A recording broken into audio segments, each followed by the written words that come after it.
Welcome to John Martin Talks, where we battle ignorance and apathy daily.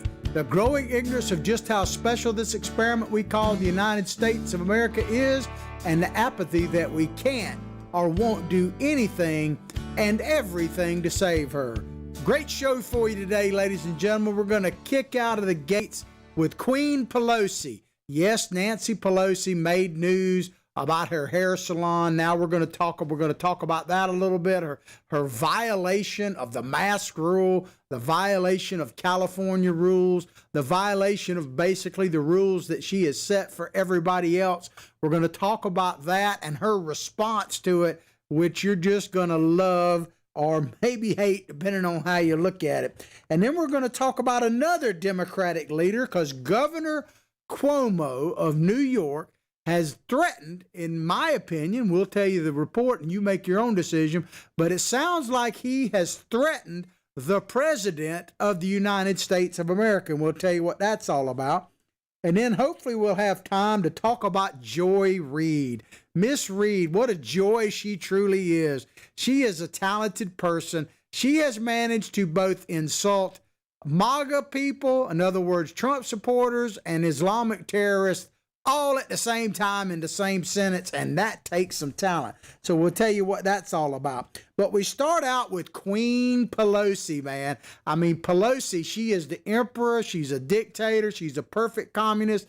She is the queen of communism, if there is such a thing. Certainly the queen of the hardcore progressive leftists.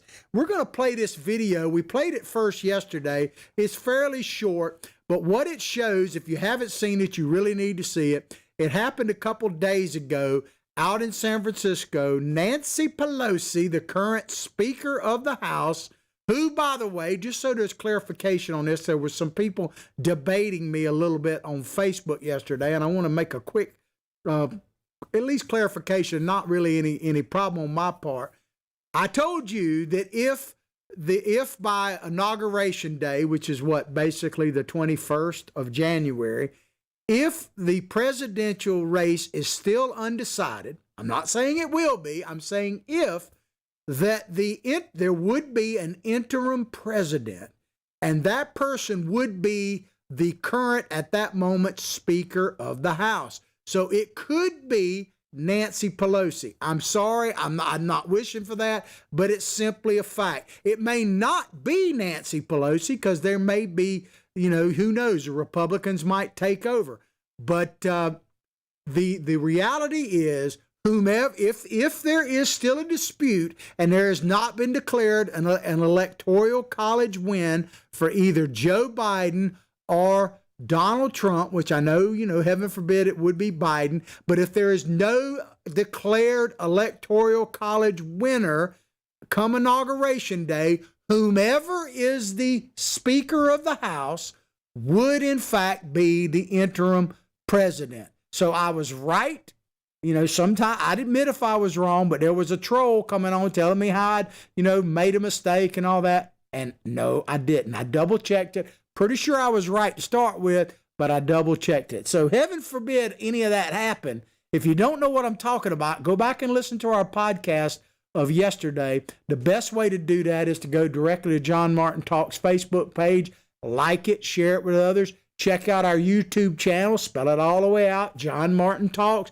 We also try to keep our show posted up on Twitter now, so you can look at that. And of course, America's Voice News. Good morning, guys. Howdy, how are you? We're live on Facebook every morning at 8 Eastern Time on America's Voice News and other places like Citizens for Trump. But we're also rebroadcast along America's Voice News live streaming on their service of Roku, Fire Stick, Apple TV. Download free apps on Android, iPhone. We're on Pluto Network, which is a streaming service, and we're also on Dish Network channel 219 through America's Voice News. Check all of that out. But back to what we talked about yesterday. Nancy Pelosi went and made an appointment to have her hair done, and she wasn't wearing a mask. First of all, hair salons were not open until September 1st. So they've been closed, and in California and specifically San Francisco by order of the governor, and they're only open for outside business, and you cannot have your hair blow dried at anything, and you have to wear a mask at all times. Is that a big deal? Of course it is if you're trying to get your hair done, especially if you're a business owner. But Nancy Pelosi violated every aspect of that. In this video, you will see that she enters the salon. She has no mask on. And what you don't see, but what apparently happened, she did have her hair blown dried. And why this is such a big deal is because you can't do it. And these, it's a perfect little communist. Because to be a perfect communist, you have to be able to look people dead in the eye, right in the camera like I'm looking right now, and say, don't worry about what I do, just do what I say. And that's what the progressive elite are all about. So we're going to show you this video, and then we'll come back and talk about it in a minute, and then we're going to play a second video that happened yesterday of Nancy Pelosi basically explaining what happened. So check out the first one. This is the actual violation. Check it out.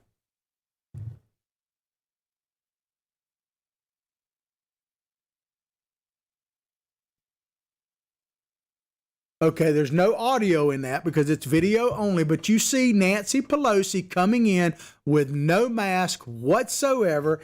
And and if you want to get more in depth about that, as I say, look at the podcast from yesterday. She is, in fact, the perfect little communist, right? As I say, don't worry about what I do, just do what I say. Now, yesterday, Nancy was asked about this on multiple times. I give the media some credit for actually putting her on the spot. And we're going to play about a 2-minute video. This does have audio, and it shows Nancy with her hair. It's beautiful, of course.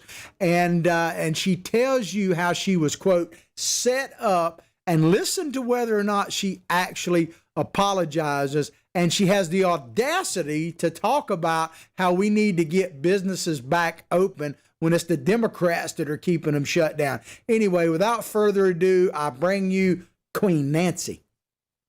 For the years, I've been there many times. I appreciate the question.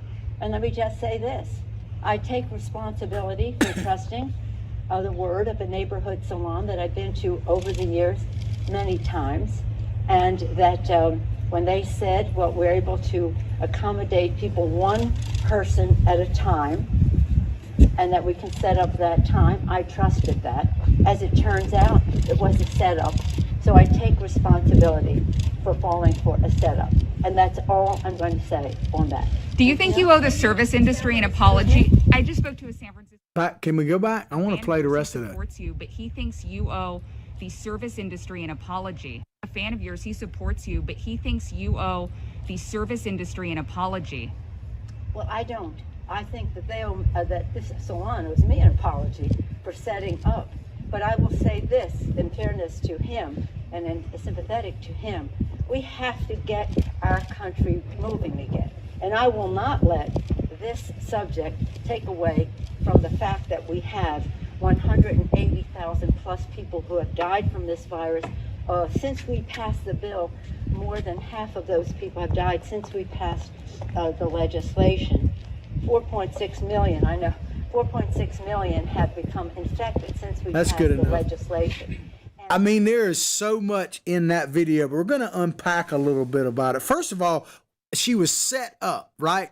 What a joke, man, that she could sit there and tell you that she was set up. She was not set up whatsoever. I guess the joke is really on us if we believe these elitists, these progressive elitists, that they have our best interests at heart. That is a joke. Let me just tell you what actually happened according to my research, testimony, so to speak, at least explanation from the salon owner.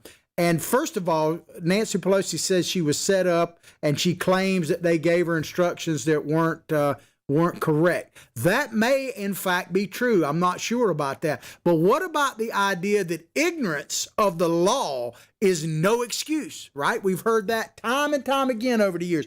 Ignorance of the law is no excuse. And she, for God's sakes, is a lawmaker, right? She is the head. She's the top ranked Democrat in the United States of America. Yes, that is true. Nancy Pelosi is the top ranked Democrat, third in line to the presidency, for God's sakes.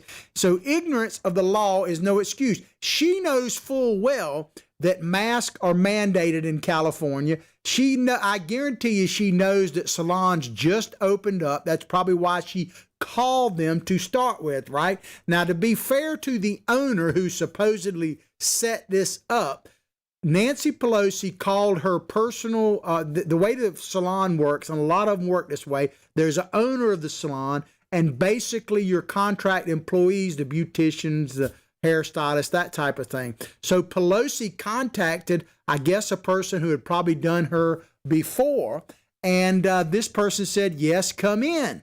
And the rule says, in California specifically, keep in mind, they just opened for business September 1st, that you have to stay outside, you have to wear a mask at all times, and you have to have your hair cannot be blow dried. I'm not saying that it's logical. It's just the rule. So Nancy, I guarantee you she knew this. And if she didn't, once again, ignorance of the law is no excuse. So the salon owner was contacted by the beautician. And you can see some of this up on Fox's webpage, because they kind of, I got to give them credit, they broke the story. But you can see the text messages between the beautician and the salon owner. The salon owner has video running in that thing, she said, for the last like 3 or 4 years. She's been there for like a decade in that neighborhood. And she has video running all the time. She did not set up the recording just for that. But once she saw what happened, that Nancy went inside, violated. Here's the thing.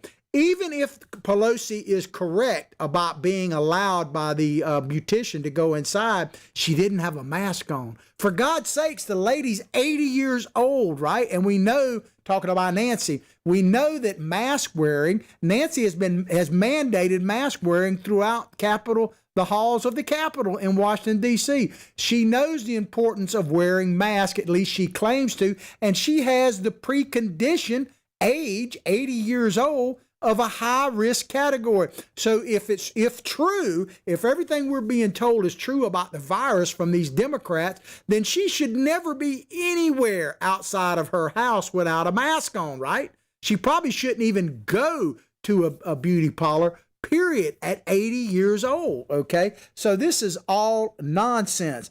And then she goes on to say that the salon owner owes her an apology. So Nancy Pelosi knowingly violates, at the very least, the mask ordinance, which is statewide in California, which she wants to push nationwide, violates that, doesn't care about her own health, doesn't care about infecting the people around her, the owner, the workers, whoever, her own staff, but yet she deserves an apology from the owner of the salon, who has been shut down for months by people like Nancy Pelosi. And then she has the audacity, Nancy does, to say that basically we need to get busy again. We need to reopen the business. We need to get on with what's happening here in the economy. That's what she was alluding to, when she and her party are the very ones that have been fighting, dragging their knuckles, scratching their nails on the board, so to speak, kicking and biting and scratching to keep us from opening. They don't want us to open until November 4th at the earliest, because they want the economy to tank. Is there anybody who disputes that? The Democrats have admitted time and time again that they want that the only thing that would keep President Trump alive, so to speak, in re-election would be a great economy. And so they are all for the economy tanking. Believe that. Does anyone not believe that? If you do, please chime in. Excuse me, on whatever source you're listening to, Facebook, YouTube, and tell me where I'm wrong. Show me where the Democrats want the economy to open up, because I just don't see it. But she has the audacity to say that.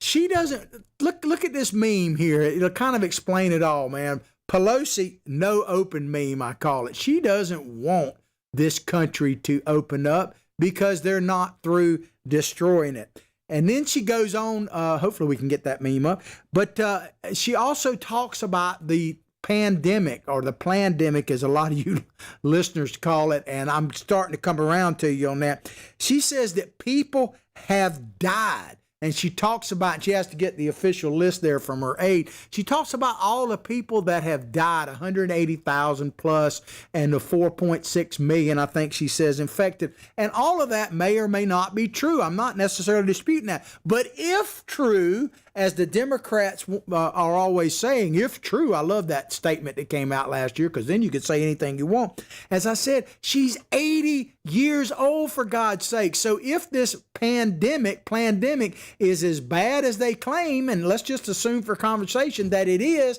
how does an 80-year-old who is one of the leaders, is the leader of her party, is the face of her party, she's higher ranked than Joe Biden, for God's sake. He doesn't have an office and just now coming out of his basement.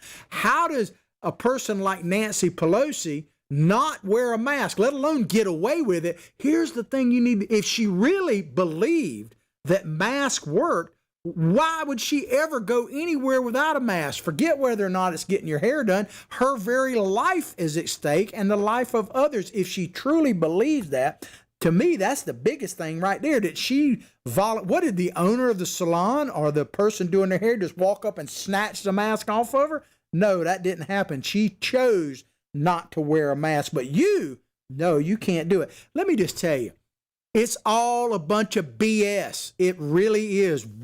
I mean, Nancy Pelosi, essentially, I've got another meme. Hopefully we can put them up there. We seem to be having a little bit of difficulty. Billy Bob, he's my psychic sidekick responsible for putting up all the pictures. He has a Twitter handle, by the way. It's at Billy Bob Bass 1, and mine is at John Martin Talks, and we're both trying to get more active on there. But Pelosi has told you that you can't go out like to church, to do your business, but you can definitely go out to protest. I mean, so, like I say, it's all ridiculous BS. And we're just being played, ladies and gentlemen. We're being played. It seems like we're having some trouble with the pictures, but I understand things happen. But to just show you how we're being played, and I had a picture of this. You'll just have to pick. Have you seen there? There we go. Obama's house. This is Obama's, quote, summer home, and there's the figures, but this is in Martha's Vineyard, and the figures are between 12 and 15 million they spent on that, he and Michelle.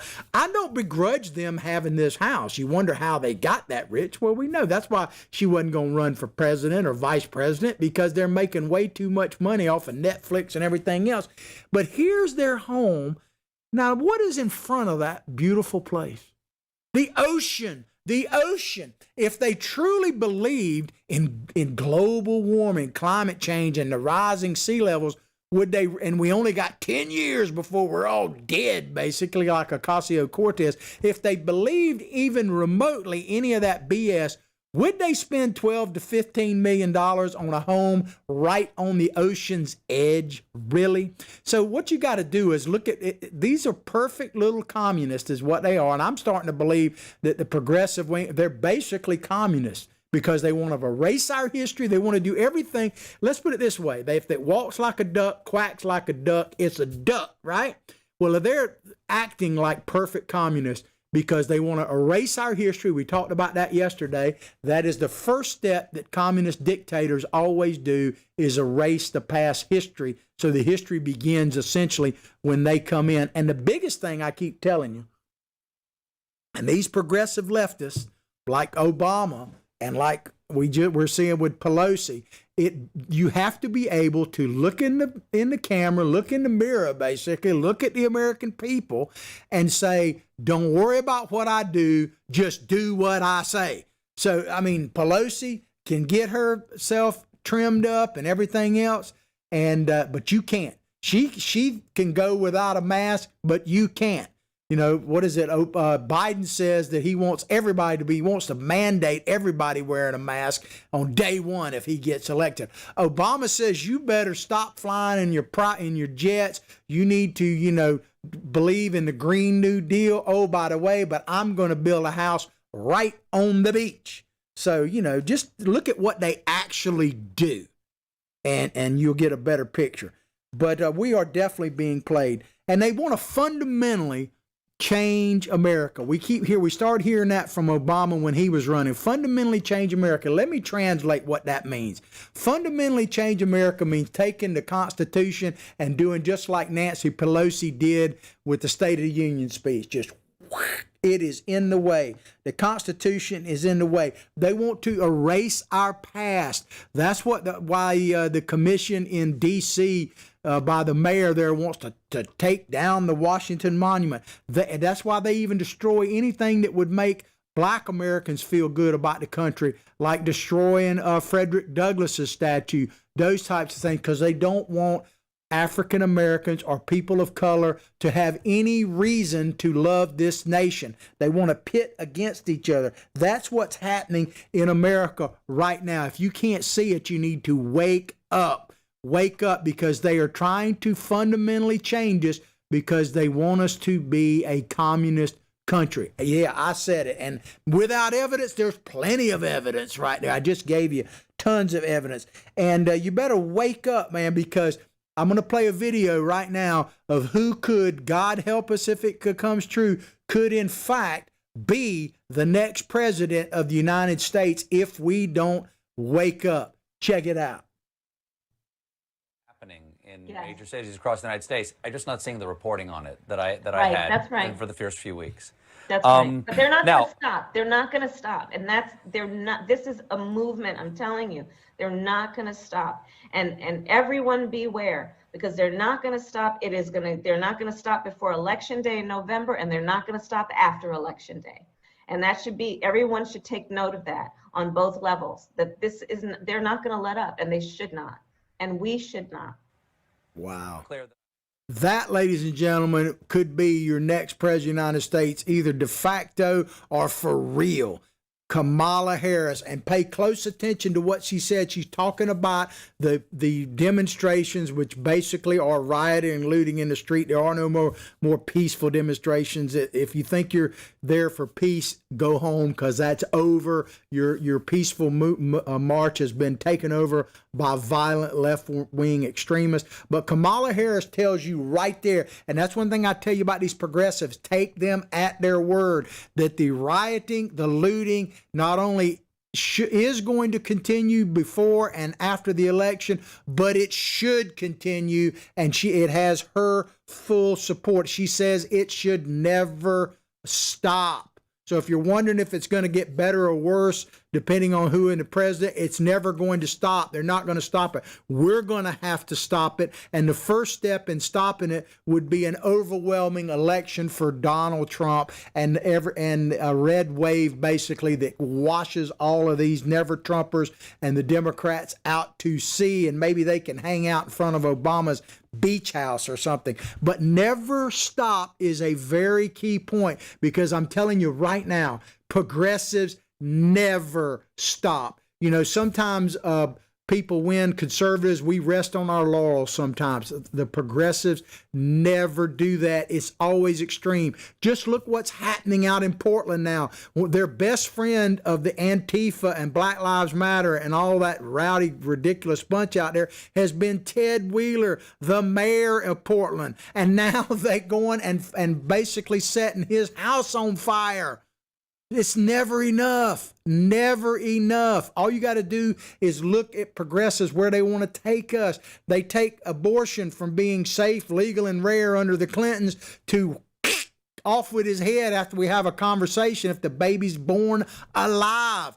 They never, ever stop. This is one of my axioms. If you're new to the show, you need to pay, first of all, howdy, how are you, where you been? But you're in the right place now, and the truth starts right now. Progressives cannot be dealt with. They cannot be reasoned with. They cannot be negotiated with. The only thing you can do with progressives is defeat them at the ballot box. Period. So I don't care. You can hate Donald Trump if all you want to, but if you want to basically have the country that is a constitutional republic, you have no choice. You must vote for President Trump, because, you know, what did Biden say? Do I look like all this and that? No, you don't look like that. That's exactly why they chose you, sir. because you're an empty shell. You're a Trojan horse, Mr. Biden. They know that you have no substance, and I don't relish saying this, but you've lost whatever mental capacity you once had.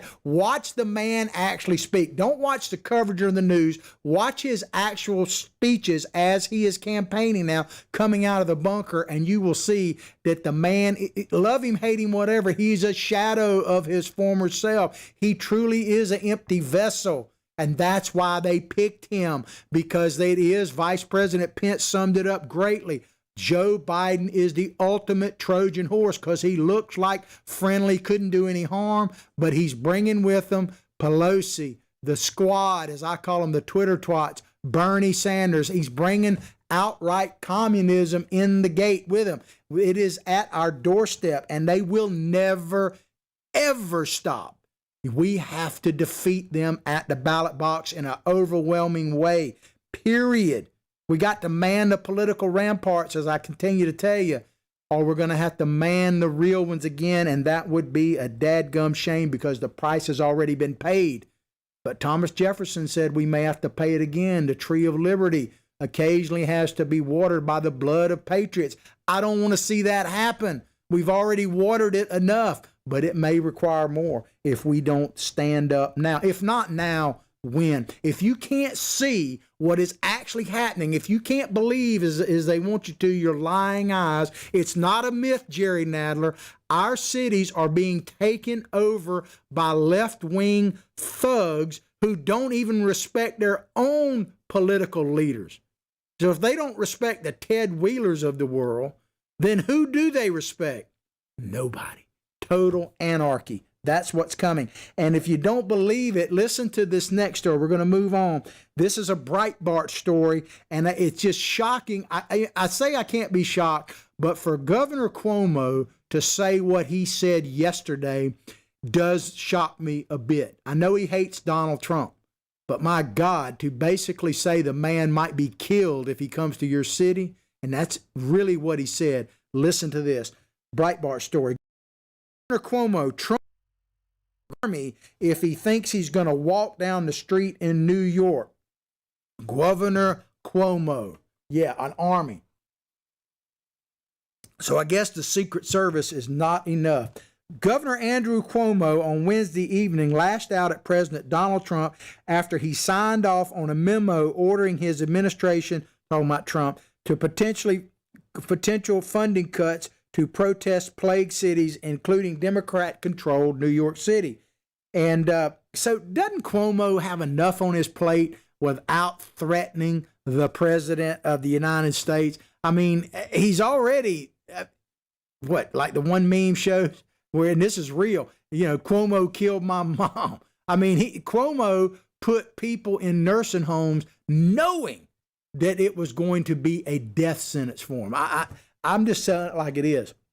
If you believe in science, then anyone that put people knowingly infected into nursing homes, if you believe in science, the one thing that's been pretty conclusive with it, which makes the idea of Nancy Pelosi not wearing a mask so ludicrous because she's 80, the one thing that no one is disputing about coronavirus is that it is a bigger threat the older you are. And anybody over like 80 for sure is in deep trouble if they get coronavirus. No one really disputes that. Yet Cuomo put people knowingly infected, in fact, ordered them to be placed in nursing homes. So yes, he put them in there with a death sentence. I said it, and with all due respect to algorithm, it's just a fact. If you can't handle the fact, then I guess I'll get banned or whatever, put in jail, and it doesn't matter. But doesn't Cuomo have better things to do? Cuomo said, listen to this, and you tell me if this doesn't sound like a threat. He's talking about Trump. Cuomo said he better have an army if he thinks he's going to walk down the street in New York. New Yorkers don't want to have anything to do with him. He can't have enough bodyguards to walk through New York City. People don't want to have anything to do with him. Is that a threat? It sounds like one to me. And what have the Democrats been saying over the last couple of weeks when they finally started talking about the violence in the street when it no longer became a myth. You know what? You know when the violence no longer became a myth, Mr. Nadler, is when the poll numbers showed it might be hurting Joe Biden's chance of winning. Then it wasn't a myth, it was a reality, and they had to deal with it. Remember, a solid week, they had the DNC crickets about the violence in the street.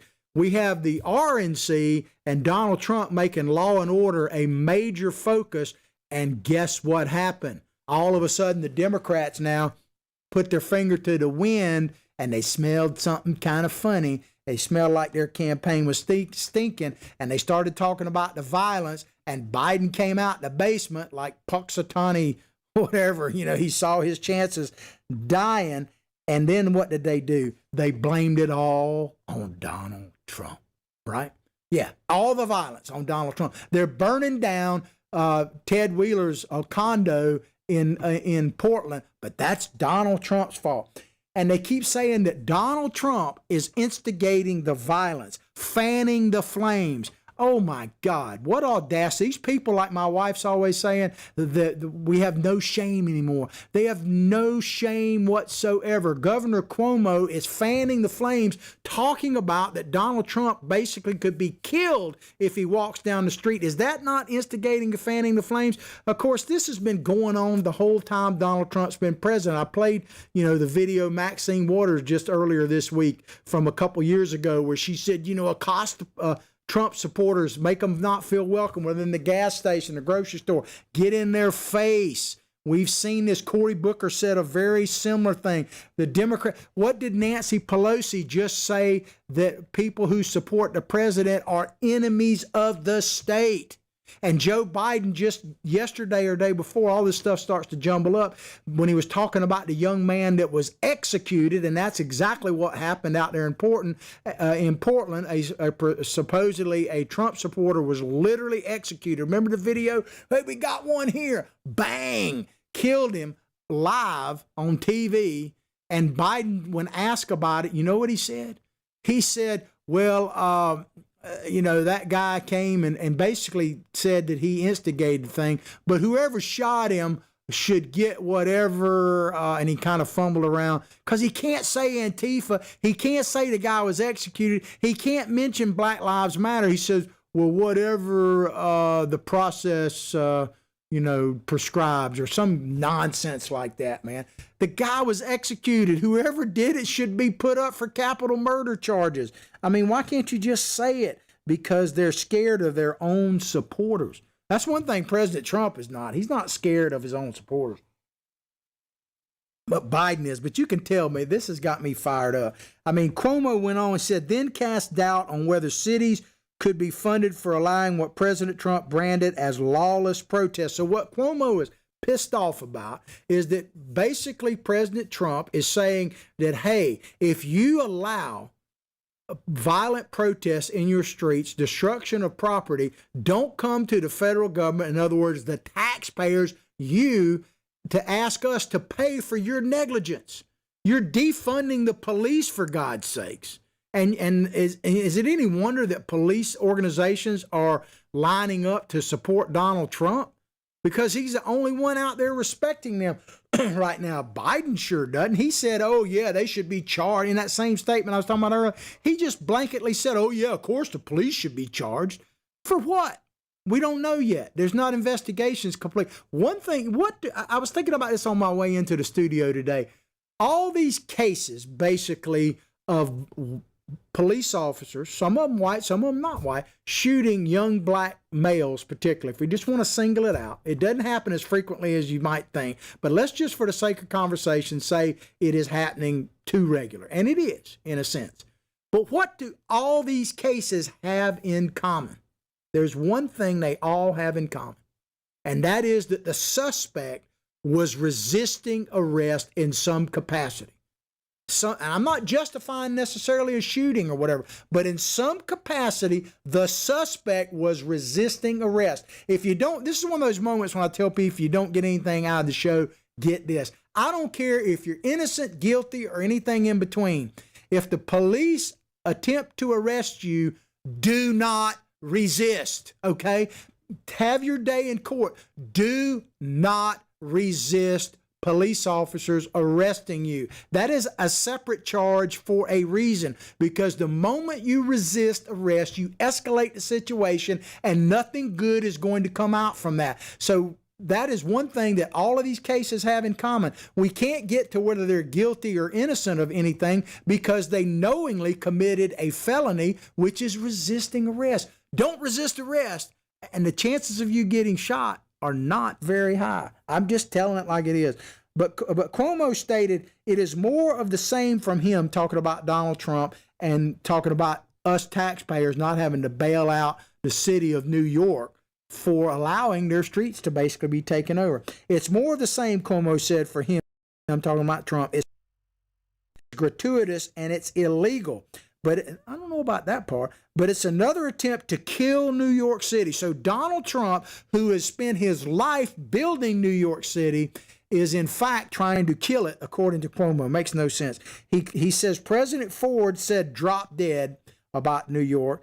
President Trump has been actively, these are Cuomo's words, trying to kill New York City since he's been elected. This is a guy who called New York City, talking about the president, home, has more stuff named out there, has probably invested more money than any single individual. Certainly he'd be in the top 3 or 4 in New York City for his entire adult life, but yet he is trying to kill it. Even if he hated New York, it would make no sense to try to kill it. Think how much money he would lose if it did. If he's as greedy as you think, then he ain't stupid, he wouldn't do it. So you need the president's help, he's saying. Basically, he needs the president's help, the president's support, the taxpayers of the United States of America to bail them out for their terrible decisions. But you don't need President Trump, Mr. Cuomo. You already have a partner, a comrade in Bill de Blasio, do you not? I mean, you and de Blasio are tight. You already have. Y'all are like, you don't need Donald Trump's help to destroy New York City, because you guys are doing a pretty good job on your own. But Cuomo went on to say, I think it's because he's from New York City, talking about Trump, and New York City rejected him. How so? He got up, well, the state didn't, for sure. He won a lot, big parts of New York. I wouldn't be surprised if Donald Trump doesn't surprise people in New York. He continued about Trump. Cuomo said he was dismissed as a clown in New York City. Those who know him best like him least. He was disrespected in New York City. Nobody took him seriously, and he was just a tabloid cartoon. That's interesting that you would say that, but I bet you still took his money. All the Democrats, and yes, President Trump supported Democrats too. He's a smart businessman. He supported Democrats financially because they ran the city. They took his money. They took his tax money. They took his investment in the city, but yet he's a clown, man. A clown that they welcome to town. First of all, I welcome Mr. Trump to be a citizen of Florida now. Hallelujah. Thank you, sir. But the governor went on to say, because he kind of backtracked a little after he calmed down, right? Maybe he's on roids like his brother on CNN. My comment about the president and bodyguards in New York City, all I'm saying is that he is persona non grata. The president of the United States is persona non grata in New York City. And I guess in New York State, since this guy's the governor. I mean, should that ever be the case? Even if you adamantly oppose the person, you should always welcome the president of the United States of America. I mean, Trump derangement syndrome is real. He said, and I think he knows that, and he'll never come back to New York because New Yorkers will never forget how gratuitously mean he has been to New Yorkers and how many times he's tried to kill the city that gave him his start and birthed him. That's what I meant about the bodyguards. He'll never come back to New York. A lot of people are going to fall into that category. I guarantee you, people are leaving New York City in droves. You can't even get a U-Haul truck now in New York City. It's cheaper. I looked at this. It's actually cheaper to drive a truck from, say, Florida to New York, load it up and come this way than it is to rent one in New York and go one way. It's cheaper. That tells you all you really need to know right now. But Donald Trump, if he chooses never to go back to New York, which would be sad, because I love New York City. I spent 4 years, some of the greatest 4 years of my life in New York City. I love that city. And I love New Yorkers. They're strong people, man. and what they're going through, they absolutely do not deserve. But he's not alone if he's leaving New York City, because Cuomo himself, actually in a speech, and this meme kind of talks about it, Cuomo said, hey, we tax the rich, and they left. And what has he been doing over the last few weeks? Begging people of wealth to either stay or come back to New York. Why are they leaving? And it's going to be interesting to see what happens politically over the next decade or so as these people flee places like New York. All I say to you, come to Florida, go to Texas, wherever you're going, don't bring your politics with you. Whatever caused you, it should be crystal clear by now that left-wing progressive policies that are running all these cities is a failure. Show me any success they've had other than retaining office. It's a failure. Don't bring your politics to the suburbs or other states. Just don't do it. Earlier Wednesday, President Trump directed federal agencies to submit a report to the Office of Management and Budget listing all federal funds giving to New York, Washington, D.C., as well as Portland and Seattle. So President Trump is trying to protect the taxpayers of the United States of America. Shame on him, man. I mean, you talk about something that is against the swamp. Actually caring about the taxpayers of the United States of America. I mean, oh my God, how unconventional is that? This is what the president said. Everything in its power to prevent weak mayors and lawless cities from taking federal dollars which they let anarchists harm people. Isn't that exactly what's happening right now? Burn buildings and ruin lives and businesses. It's happening now. The president tweeted of the directive, we're putting them on notice today. So he is telling these liberals, progressive run the cities that, hey, if you choose to let it burn down, you're not under my watch going to take the money from patriotic taxpayers of America to fund your lunacy. That's what he is actually saying. And I want to play this quick video because, it's a side note, but I want to remind you of something that Cuomo said a couple of years ago. Check this out. Not going to make America great again. It was never that great. That's good enough right there. That's the man, that's the governor of the great state of New York telling you that we're not going to make America great again because it was never that great to start with. It's just unbelievable, man, that he could stand there and say that. Think about this, ladies. Love, hate Cuomo.